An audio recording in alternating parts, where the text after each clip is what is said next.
Ration కోసం 65 ఏళ్లు పైబడిన వృద్ధులు, దివ్యాంగులు చౌక దుకాణాలకు రావద్దని పౌర సరఫరాల శాఖ మంత్రి నాదెండ్ల మనోహర్ సూచనలు ఇవ్వడంతో అధికారులు కూడా ఆదేశాలు జారీ చేసిన విషయం తెలిసిందే. కానీ జగ్గంపేట మండలం గుర్రంపాలెం 21వ రేషన్ షాప్ దుకాణం వద్ద ఇలాంటివి ఏమీ అమల్లో లేవు.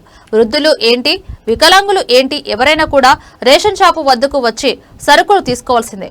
అయితే అదే గ్రామానికి చెందిన వృద్ధురాలు నడవలేక అవస్థలు పడుతూ రేషన్ దుకాణానికి సరుకులు తీసుకోవడానికి వచ్చింది. అయితే గతంలో ఎప్పుడు కూడా ఇంటికి వచ్చే రేషన్ సరుకులు ఇవ్వలేదని, అప్పటిలాగే ఇప్పుడు కూడా రేషన్ సరుకులు తీసుకోవడానికి వచ్చినట్లు వివరంగా తెలియపరిచింది. రాష్ట్ర ప్రభుత్వం ప్రతి నెల 1 నుంచి 5వ తేదీకి 5 రోజులు ముందుగానే రేషన్ సరుకులు వృద్ధులకు, దివ్యాంగులకు ఇంటికి వెళ్లి రేషన్ సరుకులు పంపించడం కోసం ప్రత్యేక కార్యాచరణ ప్రణాళికలు సిద్ధం చేసినా కూడా రేషన్ దుకాణాల వద్ద ఇలాంటి వృద్ధులకు మాత్రం క్యూ కట్టడం తప్పడం లేదు.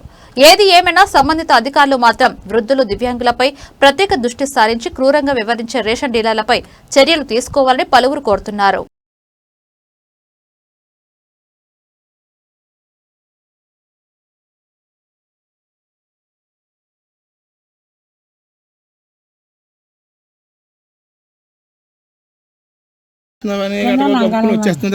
ఎందుకు వచ్చావు రేషన్ షాప్ దగ్గరికి? అంటే ఈ వయసులో అంటే రోజు ప్రతి నెల వస్తావా నువ్వు? ఇవాళ తెచ్చిస్తారా? అంటే ఇప్పుడు దాకా తీసుకురాలేదమ్మా? ఇప్పుడు దాకా తీసుకురాలేదా? ఇంటికి వచ్చి ఇస్తారన్న విషయం చెప్పలేదా మీకు? ఇప్పుడు చెప్పారా? ఇంటికి వెళ్తున్నాం కదండి బాబు. మరి ఇప్పుడు ఆవిడ ఎందుకు వచ్చింది ఇక్కడికి? ఈ నెల కొద్దిగండి ఇలాగనే కార్డులు ఇవ్వడం ఈ మూమెంట్లో కొద్దిగా వచ్చారండి.